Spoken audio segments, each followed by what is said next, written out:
আসসালামু আলাইকুম। আজকে আমি আলোচনা করব ব্যাংক থেকে ঋণ নিয়ে যদি আপনি বাড়ি করে থাকেন সেক্ষেত্রে ওই ঋণের সুদ কিভাবে বাড়ি ভাড়ার সাথে অ্যাডজাস্ট করবেন।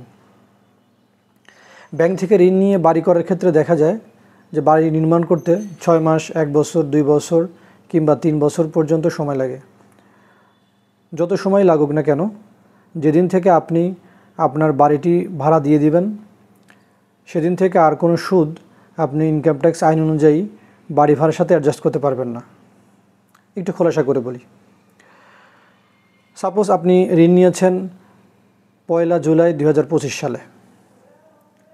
আপনার বাড়িটি নির্মাণ সম্পূর্ণ হয়েছে 27 ডিসেম্বর 2027 সালে। সেক্ষেত্রে এই যে 25 সাল থেকে শুরু করে 27 সালে ডিসেম্বর পর্যন্ত যে সময়টুকু, এই সময়ের মধ্যে যে সুদ অর্জিত হয়েছে বা অ্যাকুর্ড হয়েছে, এই সুদটাকে আপনি যেদিন বাড়ি ভাড়া দিয়েছেন সেদিন থেকে শুরু করে পরবর্তী 3 বছর পর্যন্ত আপনি আপনার বাড়ি ভাড়ার সাথে এটাকে অ্যাডজাস্ট করতে পারবেন। অর্থাৎ মোট প্রাপ্ত ভাড়া হতে এটাকে বাদ দিয়ে আপনি ট্যাক্সেবল ইনকাম নির্ধারণ করতে পারবেন। এবং এই পরবর্তী 3 বছর যে আপনি ট্যাক্সেবল ইনকাম থেকে অর্থাৎ আপনার মোট ভাড়া আয় হতে যে সুদটা বাদ দিবেন, কতটুকু বাদ দিবেন?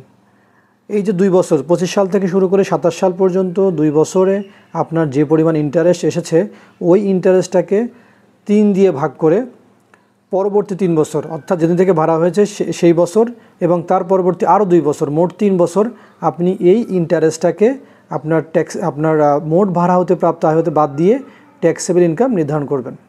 ধন্যবাদ।